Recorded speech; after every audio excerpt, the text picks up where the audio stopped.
ఉగాది పండుగ కథ. ఉగాది అనేది కొత్త సంవత్సరపు ప్రారంభాన్ని సూచించే గొప్ప హిందూ పండుగ.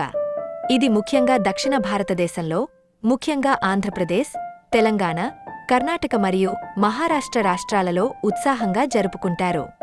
పురాణ కథల ప్రకారం ఉగాది నాడు బ్రహ్మదేవుడు సృష్టిని ప్రారంభించాడని విశ్వాసం. దీనికి ఉగా, నూతనము, ఆది, ప్రారంభం అనే అర్థం ఉంటుంది. ఈ రోజున కొత్త సంవత్సర శుభారంభంగా భావించి ప్రజలు కొత్త ఆశయాలతో, సంతోషంతో పండుగను జరుపుకుంటారు. ఉగాది రోజున ప్రత్యేకంగా ఉగాది పచ్చడి తయారు చేస్తారు.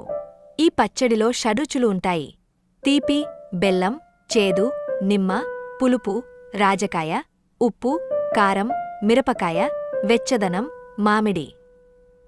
ఇవి జీవితంలోని వివిధ అనుభవాలను సూచిస్తూ ఏ పరిస్థితినైనా స్వీకరించాల్సిన అవసరాన్ని తెలియజేస్తాయి. ఉగాది రోజున కుటుంబ సభ్యులు, స్నేహితులు కొత్త సంవత్సర శుభాకాంక్షలు తెలియజేస్తారు. పండితులు భవిష్యవాణి చెబుతూ సంవత్సర ఫలితాలను వివరిస్తారు.